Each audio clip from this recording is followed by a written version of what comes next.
everybody. Welcome to another episode of the Crime and Coffee Couple. My name's Allison. And my name's Mike. Hello, Mike. Hey, sweetheart, how are you? I'm doing pretty good today. How are you? Good. So do we have to say that like every time? Like, I think that's really the same thing. Like, hey, how are you? I'm good. How are you? I like saying sweetheart, but like, I think you got to spice up your side a little bit more. Yeah, I have no spice in me today. It's dead. Oh, great. It's been dampened out. Yeah, it's been a lot of fun to hang out with you today so far. We've been, putting stuff back together after the hurricane came through, and you've been kind of on a mission to get everything back out on the patio and stuff and cleaned and, how they're BS like that. Yeah, I tend to not like my patio furniture in my living room. So when a nice sunny Saturday comes around, I'd say it's time to put the furniture back outside where it belongs. And Mike is the incredible disappearing man when it's time to do stuff around the house. He's just gone. Well, how long have we been married now? 20-something years? 22, 21. Oh, how many years have we? Is it 20? Yeah, 21. Yeah, because we got married in 02, so you just subtract 2 from the current year. As long as it's past May, then we're good. That's how the math works, folks. I know how math works. It's just this life with you is just wearing me down. Oh, well, that makes 2 of us. So we are a weekly true crime podcast every Sunday around 9 a.m. Eastern. Come out with a new episode, sometimes a little after, because Apple picks it up late and Spotify's pretty good, so whatever. But we appreciate you being around here. And go ahead and check out our Patreon if you want even more episodes. We'll talk about all our new patrons this week. Yes, and clearly we are just a dysfunctional couple. Yeah, if you can get any words out today, I know, really we were doing like testing and my words were getting jumbled. So I promise you guys, I'm going to get it together. I've got my iced brown sugar espresso drink. I got 10 ounces of hot coffee here. I'm going to drink it and we're going to get through this. And I hope you guys get enjoyment, even though this story is awful. Yeah. We did have the hurricane. That was always scary. I swear I sang the Green Day song, Wake Me Up When September Ends, because I hate hurricanes. We've been in Florida for many years now. I think somewhere around 18. We live in a bad state if you hate hurricanes. Yeah. I moved down here because my parents did. As did I. Your parents. I didn't know anything about this hurricane situation. Nobody told me about this. Even though the year before we moved in was a big one. Katrina, I think, right? The year we moved down here, there were like 4 hurricanes. But I think we moved halfway through the season, or I did. And I was like, what the hell have I gotten myself into? Yeah, I kind of forgot about that whole thing. It's so scary because you just like watch this thing coming at you. It's like a monster and you have to get ready for it. There's so many uncertainties. It just sucks. A lot of times the track can say it's going to come right over your house and then it like changes 2 days later. And it might change hours, before it hits. We definitely feel bad for anybody that got affected by it. Yeah. Some flooding in the inland, but we're far enough from the water. Like we don't live on the ocean or anything. So the Gulf of Mexico. Yeah. I'm way too cheap for that. And not to mention we don't have the money for that. So yeah, right. Exactly. So if you want to become a patron and help us to get to the water, that would be nice. Yeah. Then we'll record. We'll have that nice in the background of some of these black skulls. So, yes. But yeah, besides that, it's been a little busy week getting things back together. My feet hurt because I've been moving so much this morning. First went on a 3-mile walk. Then you got me power washing like ceilings and stuff, and I didn't do a good enough job there. I had to go back behind you. Yeah. And you should talk about your debut of announcer for our son's football game. Oh man, it was so fun. So one of my bucket list items was to be a PA announcer, public address announcer for any kind of game. So I got to sign up finally for my son's JV football game, and I was the voice of the Gators of Land O'Lakes. Yeah, you did a really good job. Thank you. I told you to say that regardless, so I'm not really sure. The coach said I did good. Yeah, I didn't have to lie. Yeah. You did a really good job. Thank you very much. I really enjoyed myself, and I was just getting better, getting to know the numbers. A couple people said you got the kids' names wrong. And I'm like, well, it says 20 is Mr. X here, so I'm sorry. We got to change that. Yeah, it's like the least they could do is give you an accurate list of the players' names. Yeah, it's all volunteer, so I get it. Like they put Mike up in this like hot box of a room. There's like no air conditioning up there. It's 110 degrees outside. So I find out on this thing that they give me, the script, it's like, okay, well, here's where you play like Thunderstruck by AC/DC. So I'm like, okay, I look around. I guess I'm playing it on my phone, and I get my phone out and it's like Thunderstruck. Not me singing it, but it's actually playing from my phone. And then it's like, okay, next is a Star Spangled Banner. So I'm like, ladies and gentlemen, please rise and stand for the national anthem. Meanwhile, I'm like trying to put it into my phone. And nobody told him anything. Like he had no idea what to expect going up there. I over communicate, I think. Oh, and another thing is they asked me to be the team mom to bring the food to the players because they eat dinner before games. And I told Mike, I said, I have a sneaking suspicion I'm not going to be able to carry this stuff. They've given me no information. So finally, I think the day of, I got information of to what restaurant I was even going to. Thank goodness you came. I don't know what I would have done. There's like 4 huge boxes of sandwiches and cookies and chips and stuff. Very nice of the local business to do so. But like really heavy. Yeah. So it's just like this lack of communication. Although they do a great job. I know it's a lot of work. It's all volunteer. I get that. But I would have been screwed. Yeah, you complain a lot. It's basically what we're getting I do at. complain. And then when we did the concession stand, they said it was air conditioned. It was 1,000,000 degrees in that thing. I'm like, bullshit, this thing is air conditioned. There's definitely air conditioning in there. It's just that once you open every single window in there, all the air conditioning goes out. Certainly didn't feel it. Yeah. So anyway, enough of my complaining, but you did a fantastic job. Thank you very much. That's all I have to say about that. The podcasting thing helps, so that's good. It does. So if you're ready to go, I am. I'm ready. Let's dive in. Okay, so let's do this. So this is the murder of Daniel Markel, and this is a patron suggestion from Naomi. So thank you so much, Naomi. So Daniel Markel was born on October 9th, 1972, to parents Ruth and Phil. He was raised in Toronto, Canada. His mom compared him to Dennis the Menace because of his rambunctious and wild streak. He graduated magna cum laude with his undergraduate degree from Harvard. So he's a real, uneducated guy. Yeah, sounds like an idiot. I hear Harvard's really easy to get into. I've heard of it once or twice. So he studied there politics and philosophy. He was very intrigued with his Jewish heritage, and he actually went on to Israel. There he earned his graduate degree at the Hebrew University of Jerusalem. So that's pretty awesome. Yeah. And he also earned his master's degree in political theory from Emmanuel College, Cambridge, before going on to Harvard Law School in 2001. He went on to work as a law clerk at a practice in Washington, D.C. He was practicing white-collar criminal defense before he moved on to teaching. So in 2005, Dan joined the Florida State University College of Law. He was tenured in 2010. If he wasn't busy enough doing everything involved with that, he also co-authored a book. It connected crime, punishment, and family, and it was called Privilege or Punish: Criminal Justice and the Challenge of Family Ties. One of those high achievers. Mm-hmm. And then he also co-founded a blog that's still active. So this was in 2005, and it's called Prof's Blog. He also wrote many law review articles that argued for abolition of the death penalty. He also had a strong interest in sports law that proposed that fans be given the opportunity to participate in the management of sports teams, which I think is pretty cool. Yeah. So his students regarded him as a tough but fair taskmaster. He was highly regarded by his colleagues, who viewed him as a superstar that commanded attention at prestigious legal conferences. He demanded much of himself as well as others. A former student indicated that anytime they needed to talk, Dan was there. He always took interest in his students, which a good teacher will do. Yeah, I mean, unfortunately, a lot don't, but that's all you can ask for. Mm-hmm. So Dan met Wendy Adelson, who was a University of Miami law student, on a dating website for Jewish people. It was called JDate. Okay. And Miami's not close to FSU. So he was at FSU and she was at Miami. So top of the state towards the bottom of the state. Yeah, which is Florida's a huge state. And actually, at this point in time when they first met, he was still in Washington, D.C. Oh, even further. Yeah, so even further. So she was 7 years younger than him. And again, she's living in Florida. Wendy had been raised in the Fort Lauderdale area, the Miami area, by a successful family that owned a dentistry business. It was ultimately run by her dad, Harvey, and her brother, Charlie, while her mom, Donna, coordinated patient care. She also had a second brother. He was also older, named Rob. Very smart family. She's a lawyer. The one's a dentist. Rob's a doctor. So what more can you ask for? Rob is not going to be part of the story. I will tell you that.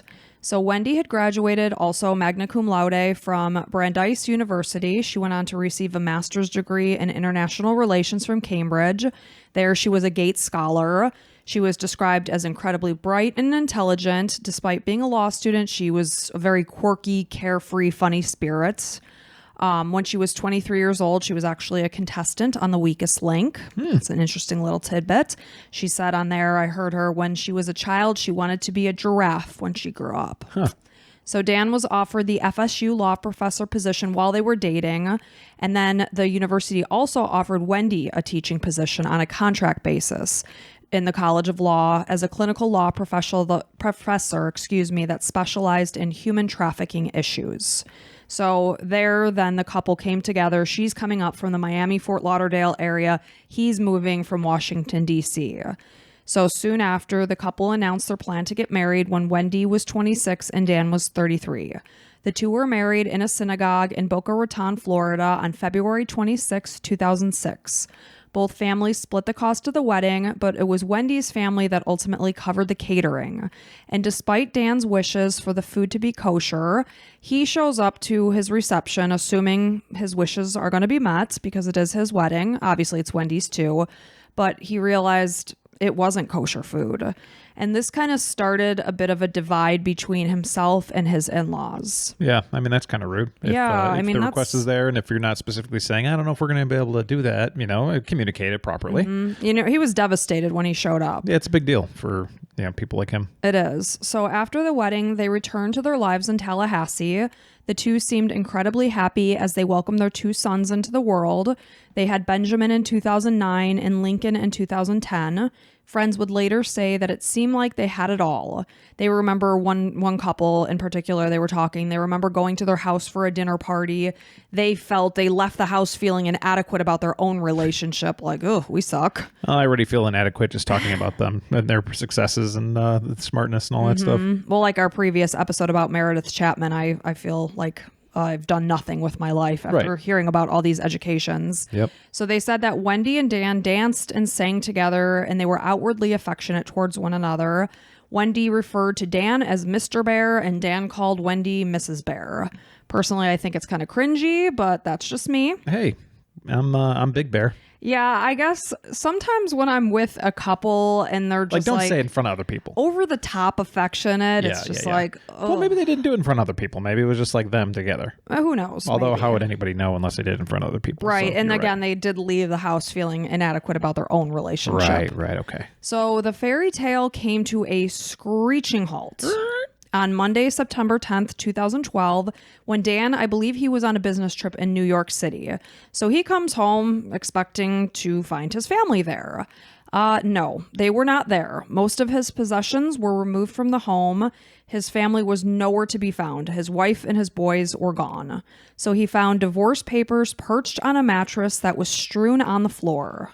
While Dan was gone, Wendy moved their two boys to her parents' home in Coral Springs, Florida, 450 miles away. But eventually she had to bring them back to Leon County to face legal battles with Dan. It was said that Dan was stunned. He never imagined that something like this would happen so quickly. Don't get me wrong, he did speak with one of his friends on his business trip in New York, mentioning, that there was a distance between them. He felt like things weren't good, but he did not expect this. Yeah, I mean, usually it's not like, hey, things are great. Holy crap, we're divorced. Usually you feel something. So immediately he tried to reconcile the relationship. The divorce was said to be very contentious, and court documents show that Dan argued that the children should not be allowed to leave Tallahassee since there was no need or benefit to ripping the fabric of their lives, is how he described it. Makes sense to me. So for weeks, Wendy refused to tell Dan where she and the children had gone. How is that legal? I don't know how that's legal. That's like kidnapping. I mean, really, because I'm a parent as much as you are. Right. So what right do I have to take our kids away from you? None. Until something has been established by the law, I don't have that right. That's my understanding. I'm not a lawyer. So for weeks, again, Wendy did not tell Dan where she'd gone, and he viewed this as cruel and abrupt. So Wendy argued that the move to Coral Springs would bring the children closer to their grandparents, which would provide them with improved stability and consistency. In July of 2013, Wendy's request to relocate the children permanently to that area was denied.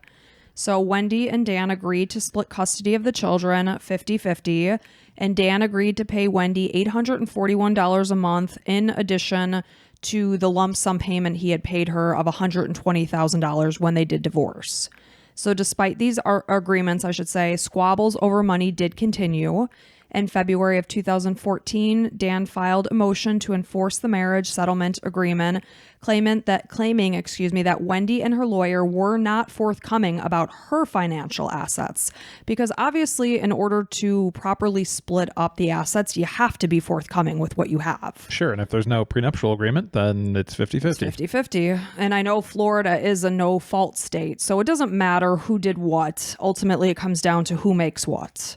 So the next month, Dan filed a motion to prevent Wendy's mother, Donna, from having unsupervised time with his sons after his kids told him, "Grandma hates you and thinks you're stupid." I mean, that's not funny, but I was like, why would he do that? Okay, now I'm I sure understand. you'd be pissed off, too. too. 100%. I would definitely slash your mom's tires. I would go out of my way to do... Well, now I can't do that because I just mentioned it, but I would do some things that I would never mention on this My podcast. mom's a patron. You can't do that. Right, that's true. But just, hey, listen. If you're listening, Ma, don't do any of this stuff. Watch your back, Betty. That's right. So a court hearing was scheduled in regards to this motion, but it was delayed, and ultimately Dan never was able to make it. He was murdered before this court hearing. Well, that came out of nowhere. Yes, well, that's the story is the murder of Dan Markel. And it's going to be something to do with Wendy's family, I'm sure. So Wendy later went on as a guest of a podcast and confessed that she lacked a passionate love toward Dan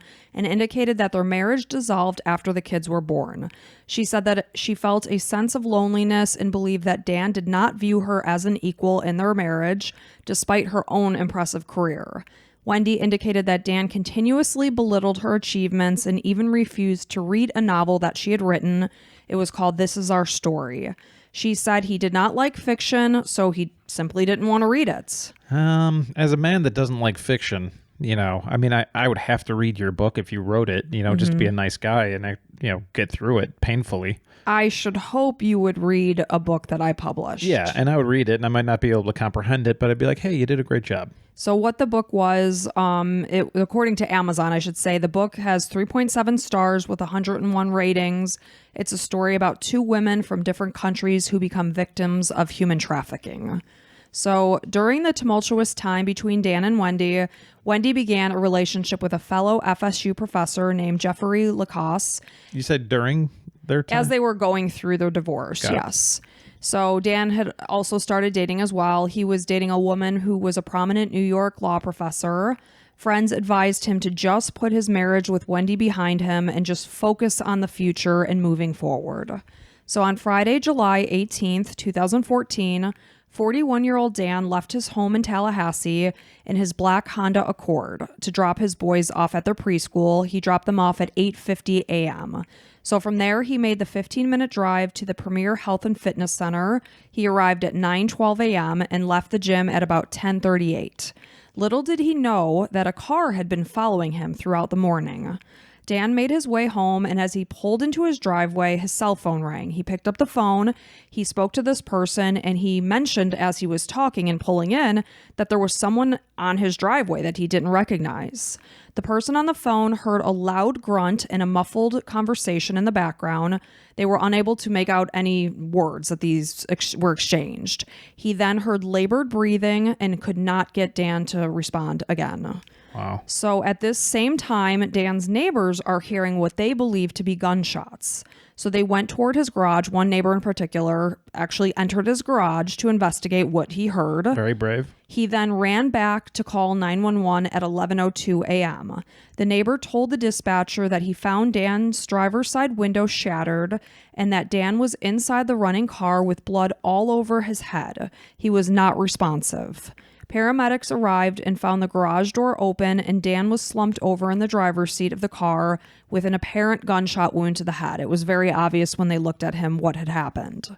So there was no sign of a break-in at the house, no signs of any kind of robbery. At this point, he was still alive. The keys remained in the ignition of his car. Dan was transported to a local hospital and was found to have 2 gunshot wounds to his head. Dan's parents, Ruth and Phil, were in Montreal when they received this devastating phone call, the phone call that no parent ever wants to hear, that their son had been shot and he would likely not survive. If he did survive, he would be a vegetable for the rest of his life. Man, and you're so far away. Oh, it's just awful. Dan's sister, Shelly Markel, said that she could have never imagined this scenario, and she just keeps waiting to just wake up from this nightmare. So it's like they're living in hell. So meanwhile, residents of Dan's neighborhood were absolutely stunned and terrified. I mean, somebody just walked up to this guy who's pulling into his garage and shot him twice in the head. So number one, this isn't an area that something like this happens. Number two, it happened in the middle of the day. You know, what was it, like 11 something in the morning? So it was a crazy situation. So the neighbor who called 911 obviously spoke with police. He indicated that he had seen a light colored car that looked to be a Toyota Prius back out of the driveway and head down the road, leaving rapidly. Police went door to door. They were trying to look to see if anybody had potential security cameras and footage that could have caught which direction that this car went. It's pretty easy to find car, a Toyota Prius. Yeah, so not many people drive them. In this area, apparently, it's very heavily driven. Oh, okay. Yeah. So 5 days later, police released a grainy photo of what they thought was a silver Prius. But again, in this area, a Prius is a very commonly driven car. So police found Wendy at a local restaurant where she was having lunch with friends. They brought her in for an interview that same day at about 2:48 p.m. to tell her what happened. So she's sitting in the interview room and the detective entered, and she said that a friend just informed her that there was a shooting at Dan's block or on Dan's block. The detective said, "Yeah, well, that's why you're here. Dan was shot at his home. He has been taken to the hospital. He will not survive this." So she began to weep and ask what happened. As she calmed down, she voiced her fears for her children's safety. Officers took her photo and swabbed her hands for gunshot residue. She allowed the detectives to take her cell phone and also search her minivan. She admitted that Dan had caused her a lot of grief, but she would have never done something like this. She said that she understood that she was being looked at as a suspect and she just wanted to cooperate. Okay, well, she checks out, seems like. So Wendy said that morning she was at home. She was waiting on a TV repairman. She then left the house, went out to buy a bottle of liquor for a party that she planned to attend. She then went out to lunch with friends, and that's where police found her. So police continued to dig into all aspects of Dan's life and thought that this could have potentially been a disgruntled student or someone who disagreed with his ideas.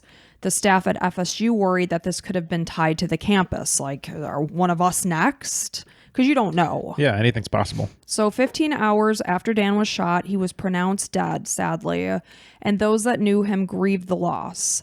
Wendy was questioned if she knew if there was anyone that would have had any reason to have murdered Dan. She did mention her boyfriend, this fellow FSU professor, Jeffrey Lacoste. And he's like, "Thanks a lot, babe." Yeah.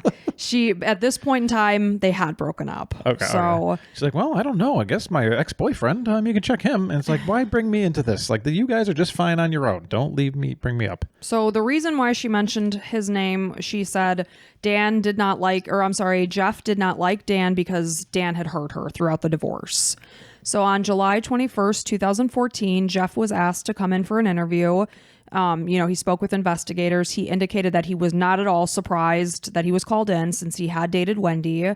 He admitted that he had been in love with Wendy and was very much smitten with her to the point that, she was the type of girl you would throw yourself in front of a bus to protect. Wow. So he's kind of saying, so you throw yourself in front of a bus, would you kill her ex-husband? Right. And, that's kind of... I wouldn't, if I was him, unless he actually did it, I wouldn't be bringing up stuff like that. I would have kept that out of the conversation too. Yeah, you loved her. Okay, keep it at that. So he said he had no physical contact with Dan. He admits that he had made verbal threats, indicating that he could kick his ass because he continued to make Wendy suffer, but he would have never killed him. He said on that day that Dan was shot, he was hundreds of miles away, staying in a crummy Days Inn, 20 miles south of Atlanta. Of course, police looked into this. His alibi, it actually was true. He was there. So Jeff explained that he was concerned for his own safety. He said that Dan was killed. He did not want to be the next one. So over the course of 3 interviews that continued on through March of 2015, he talked about the profound dysfunction within the Allison family. This is Wendy's family. He said that the whole family was extremely weird. And rather than focusing on Wendy and the investigation, they really should be talking with her parents and her brother, specifically Charlie. So this is Jeff saying that? Jeff is telling investigators Jeff is like, the Adelsons are weird. Yeah. You got to check them out. He's like, you need to specifically talk to mom, dad, and brother Charlie, because these 3 desperately wanted Wendy to come back to them in South Florida. They viewed Dan as an obstacle because of their divorce and the 50-50 custody split. She couldn't go. So they saw him as a roadblock to having both their daughter and their grandsons with them. So he felt they had become obsessed with hating Dan to the point that it seemed to be their hobby, and specified that Charlie Adelson should be their main suspect. This is what Jeff is saying. So Jeff was not the only person talking about the Adelson family and their disdain for Dan, but also the friends Maya and Alex, the ones that said, like, gosh, we feel inadequate of our relationship because we spent time with them. Yeah. They backed this concept up that they hated Dan. They're like, what do you think about the Adelsons? Oh, yeah, good idea. Look into them. Mm-hmm. So they described them as mean and unreasonable during the divorce. Wendy herself even acknowledged that her parents hated Dan. During a police interview, she made several comments. My parents have more reason to dislike Danny than almost anyone else because he hurt their daughter. She also said they are very angry with him. But she said despite this, they would have never hurt him. Wendy's family hadn't been near Tallahassee on the day of Dan's murder, and police continued to focus on trying to find this Prius that the neighbor clearly saw backing out of the driveway and leaving in a hurry right after he had heard gunshots. Yeah, if you find that, you got your killer. So only days after Dan's funeral, Wendy and the children quickly relocated to South Florida. She changed her children's names from Markel to Adelson as soon as she got them to South Florida. Wow. Wendy had entered a creative writing class where she recorded a podcast. She spoke of their divorce and Dan's murder and how her children were happy and thriving. After her family became implicated for his murder, Wendy cut Dan's parents off from any contact with their grandchildren. That would be crushing. Oh, I mean, not only are they losing their son, but they're now losing their 2 grandkids. It's the last piece of your son you have? Absolutely devastating. So Dan's grieving family had never spoken publicly, but asked their attorney to speak with 2020 when they talked about this case. And he indicated that they could not move on until those that were responsible were held accountable. So police had combed through all area surveillance. They next decided to check on the footage from city buses. So there they found a video of their suspected. So it turned out it wasn't a silver Prius. It was a very light green Prius. So they saw a clip of this Prius from the bus cam. So the driver nor the license plate could be visualized, but a toll transponder was seen in the window, which indicated that the driver was probably not from Tallahassee because there's very few toll roads in this area. So people who live in Tallahassee don't tend to have them. Interesting. Like the Tampa Bay area where we live, everybody's got the toll stickers because we drive through them all the time. So that gave them a little picture that this was somebody from the outside coming in. So which would hint to Adelson's. When police pulled toll records, it led them to Miami. So surprise. Who lives in Miami? The Adelsons. Yes, they do. So there they found the rental company for this car. They were able to track down the rental agreement for the Prius. Ah, nice. So the rental agreement was completed by Luis Rivera, and his identity was confirmed. He was very well known to authorities. He was the leader of the Latin Kings gang for North Miami Beach chapter. He had rented the car from July 15th, 2014 to the 21st.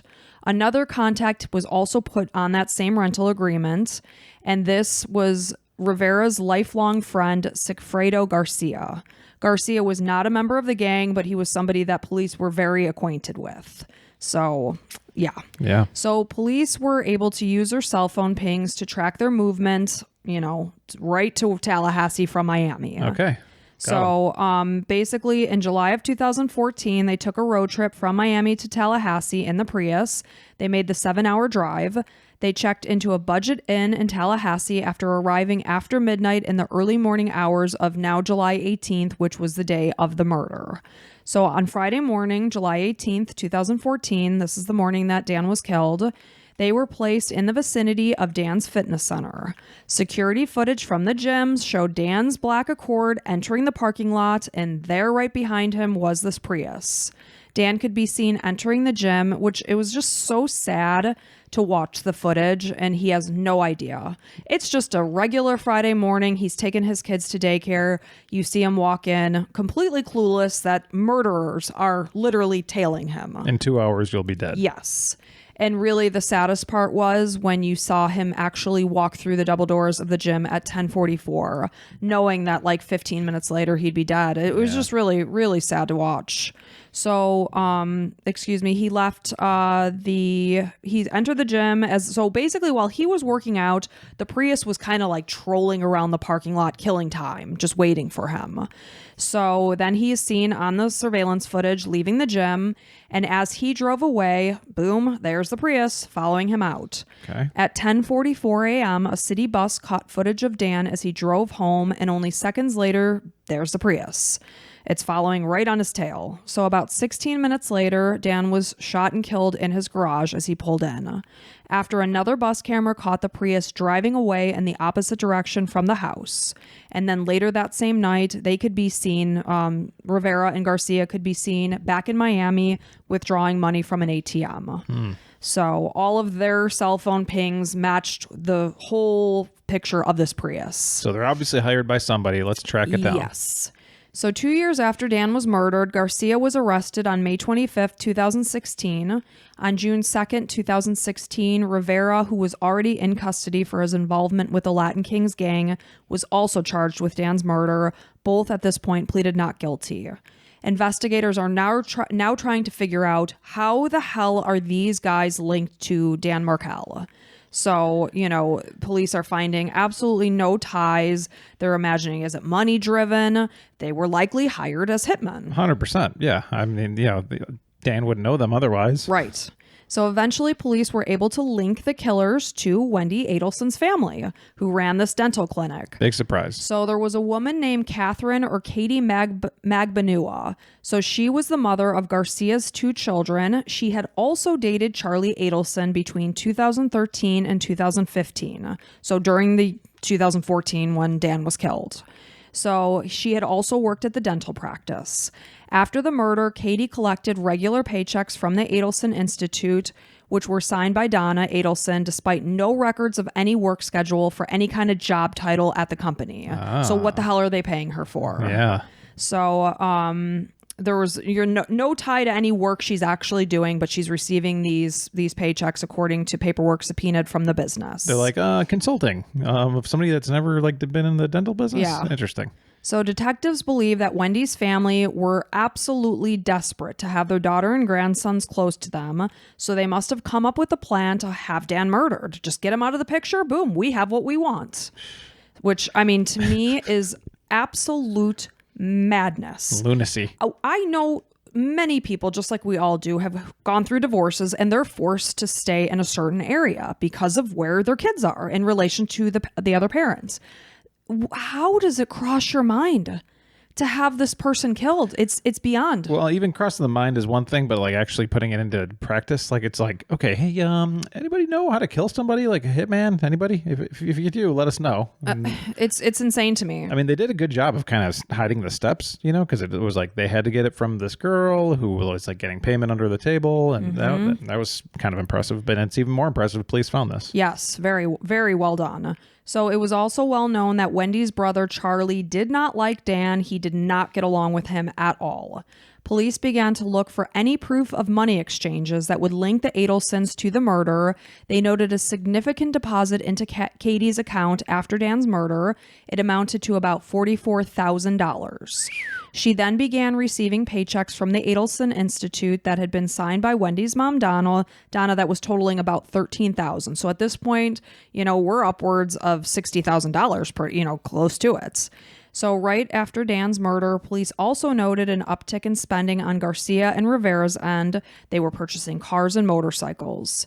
Katie had also undergone breast enhancement surgery, and Charlie Adelson paid for part of the $6,000 to $7,000 bill. So there definitely is exchanges of money.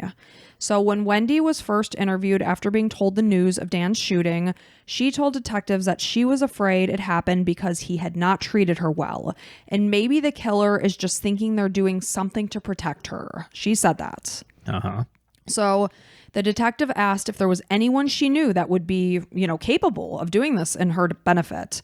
She said that her brother Charlie had made a comment after buying her a TV when saying, "I looked into hiring a hitman and it was cheaper to get you this TV." That's an odd thing to say to detectives after your husband has just been shot in the head, or ex, I should say. Yeah. So this TV she was referring to was a divorce present from Charlie to her. Mm-hmm.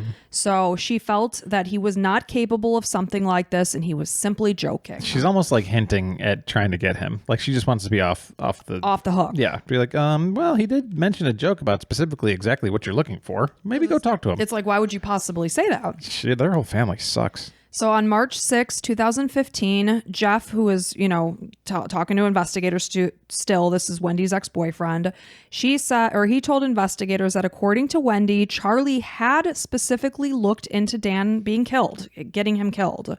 This was in the summer of 2013, so this was a year before. Talk about good information to know. Yes. So according to Jeff, she was absolutely dead serious when she said this, and specifically mentioned to Jeff that it would cost $15,000. So police set up a sting operation in April of 2016. They had cameras rolling as all of this was going down. So this man approached Donna as she, just cluelessly walks down the street. Donna is Wendy's mom. Yes. So she's walking down the street. This man is an undercover officer. He's wearing a body camera. He's posing as Rivera's brother. And he walks up to Donna and says that his brother is going through a really rough time and needs payment for that thing he took care of up north. Donna says she didn't know what he was talking about, but he handed her a press release about Dan's murder with a phone number and a demand for $5,000. During their brief interaction, Donna continued to claim she did not know what he was talking about, but she did walk away holding the paper. Okay. So this ruse caused a flurry of communication between Donna, Charlie, and Katie, as well as Sigfredo Garcia. So this was all secretly recorded by law enforcement, and discussion was made about paying the money. Wow, so they already had, sorry to cut you off, but already had the okay to go ahead and record all this stuff. Well, a search warrant, essentially. So they discussed about paying money. They never did pay this $5,000 that was asked of them. But right away, talking about it shows that, yeah, you know what they're talking about. If some guy walked up to me and was like, "Here, my brother's having trouble," I'd be like, what the hell are you? You have the wrong person. I would have taken the sheet and thrown it in the trash. Sure. So, again, they're making these discussions. Charlie indicated that he wanted to get the mysterious messenger out of the picture. He wrote, "If you can't do it, I'll have someone else do it." So now he's taking this guy out. Like, what the? You're a friggin' dentist. Charlie thinks he's a big swinging dick. He's a complete... Oh, I can't stand this guy. He's kind of a simp a little bit. He's still paying for that girl's breast enhancement when he's not even with her anymore. He is a douche canoe. Yeah, sounds like it. I will tell you. So at this point, there was not enough information to make an arrest. So as the FBI agents continued to investigate the Adelson family, it was clear that they were using a code word in reference to Dan's hit, and this code word was TV.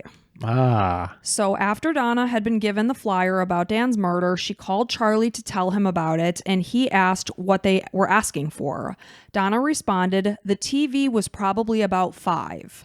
Charlie responded, "They asked you for $5,000?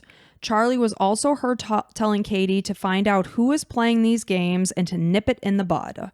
Oddly enough, on the morning that Dan was murdered, Wendy was having her TV repaired. Right. That is what she told the police. I thought that was a weird little detail. I was like, no, it makes sense. And it was the TV that her brother bought her as a divorce present. So according to detectives, Wendy told them that she had made this repair appointment.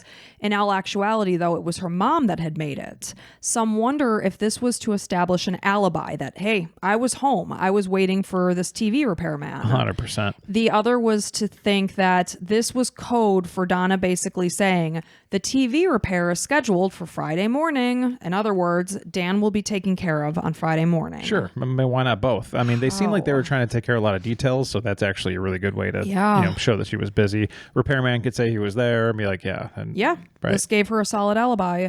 So while Luis Rivera was in prison for the game-related charge, he was offered a plea deal. If he described his role in the murder, he could plead guilty to second-degree murder to avoid the possibility of the death penalty. In October of 2016, he decided to cooperate. He gave a statement to prosecutors that his longtime friend Sigfredo Garcia asked him to carry out this hit. He showed him a picture of Dan. He said he would be paid to come with him because he just didn't want to go by himself. Rivera asked who was hiring them. Garcia said it was Katie. He told them that he specifically would be given $35,000 from $100,000 total that would be split between him, Garcia, and Katie. So when Rivera asked why they were hired to kill Dan, Garcia told him, because the lady wants her 2 kids back. She wants full custody of them kids. Because he's trying to figure out, what are we going up to Tallahassee for? Sure. Why are we taking care of this guy? Yeah. And that's exactly what he was told. He said that they followed Dan home and Garcia jumped out of their car, shot Dan twice, got in the car, and they fled. He said that the first person Garcia spoke with after the murder was Katie. He could clearly hear her voice on the other end of the line. Cell phone records also suggest the 2 had met with Katie on the night before they left for Tallahassee, probably just to finalize plans. Katie was then charged with first-degree murder. When she took the stand to testify, she said that she had nothing to do with it and she had no knowledge that Dan had been killed. Right. Bull crap. So Rivera indicated that they had driven to Tallahassee a month before Dan's murder, but at that point in time, they were not able to carry out the hit. He said that they were paid in part in stapled $100 bills. Charlie's girlfriend at the time of the murder, whose name is June, she said that Charlie had the odd habit of stapling his cash. Weird. Very specific to him. I've never seen that before. That's crazy. Who the hell staples cash? What kind of psychopath? Well, Charlie. So on October 15th, 2019, Sigfredo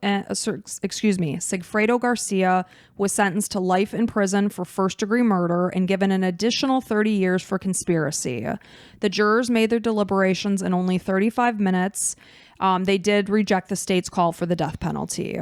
Luis Rivera was given a 19-year sentence as part of his plea deal. Katie Magbanua was sentenced to life in prison plus 2 additional 30-year sentences to run consecutively. That's really interesting that the person that didn't actually do the murder got more time than the murder. Yeah, and obviously Sigfredo Garcia, he's still in, for life. Sure. They're both in for life, but I see what you're saying. And Rivera, obviously, he just kind of went along for the ride. He didn't pull the trigger, and he also helped them out. Yeah. So on Thursday, April 21st, 2022, 45-year-old Charlie Adelson was charged with first-degree murder, conspiracy to commit murder, and solicitation of murder due to findings from this whole FBI sting operation. So they basically had audio that had been recorded between Charlie and Katie from 2016. You can hear them talking in like this loud Mexican restaurant, and that basically condemned him. So evidence submitted to the court suggests a history of conflict and antisocial behavior. One witness interviewed after the murder put Charlie at the center of a blackmail attempt, questionable business practices. Another alleges he cheated in dental school. He has turned to his powerful connections to avoid any kind of consequences in the past. Crazy. And I was like, well, just go back to being a dentist and you'll make plenty of money being a dentist. Totally. In your family's dentistry, but maybe he can't do it because he's too stupid. So this family was very well established because the dad, Harvey, he had run this practice for 40 years. Yeah. So they were making good money. You already have your patients. Like, you're good to go, man. Your life is set. But you want to get into this crazy stuff. Oh my gosh, it's just so messed up. So now public wiretaps reveal his conversations. He just had so many things he would talk about. Steroid peddling, tax evasion, traveling overseas to interact with very young women. It's like he wanted to make himself bigger than he was. Just one of those guys that it's like when somebody revs up in their Ferrari and they're like making this fuss about their car. My first thought is, obviously you have a small penis. You have something to prove. What do you think about Charlie? How big do you think his Charlie penis is? has a micro penis. Okay. And he's trying to flash all of this stuff around, driving around his Ferrari, talking about steroids and going overseas for young women. Just a slimy person. Yeah. Ugh. I just get very bad vibes about this guy. So he was in court just this past recently, Friday, August 25th, for a pretrial hearing, and then jury selection will be set for October 23rd, 2023. Testimony will begin on or before October 30th. They think it'll start right around October 26th will be the trial. So it's expected to be wrapped up by November 9th, 2023. But a lot of the lawyers are thinking that it could run longer, that this trial could take 3 or more weeks because there's going to be a lot of lengthy witness testimonies. So we will have to keep an eye out for this one because, again, this is right around October. Basically, you could say Halloween. I'll tell you what's going to happen. He's going to go to jail for a long time. Hell yeah, he will. Yeah, well, let's just get to the end of that one. That's going to happen. So Wendy and Donna Adelson have also been named as co-conspirators in this case. That's my question. What happened to Wendy? No kind of arrests. None. Okay. No. Interesting. So Dan's parents, Ruth and Phil Markel, only hope that justice will eventually be served. And when Ruth was asked if she would like to send a message to the Adelson family following Charlie's arrest, Ruth said, "I wouldn't send them a message, but I believe that this is a time for reflection. I would ask them, was it worth it? Was it worth it to kill my son?" A 2021 article indicated that the Markels were still holding out hope that they would be reunited with their grandsons and said that they had not seen them since 2016. So sad. Ruth said, "We miss our grandchildren terribly and grieve their loss of support and visitation and affection." Ruth has been pleading with lawmakers to pass some sort of bill that allows for visitation rights for grandparents if the grandchild's parent has been murdered and if the other person is a potential interest in the crime. So apparently this bill died in 2020. An article from September of 2022 indicated that Ruth and her former husband, Phil, were able to see their grandchildren for the first time in 6 years.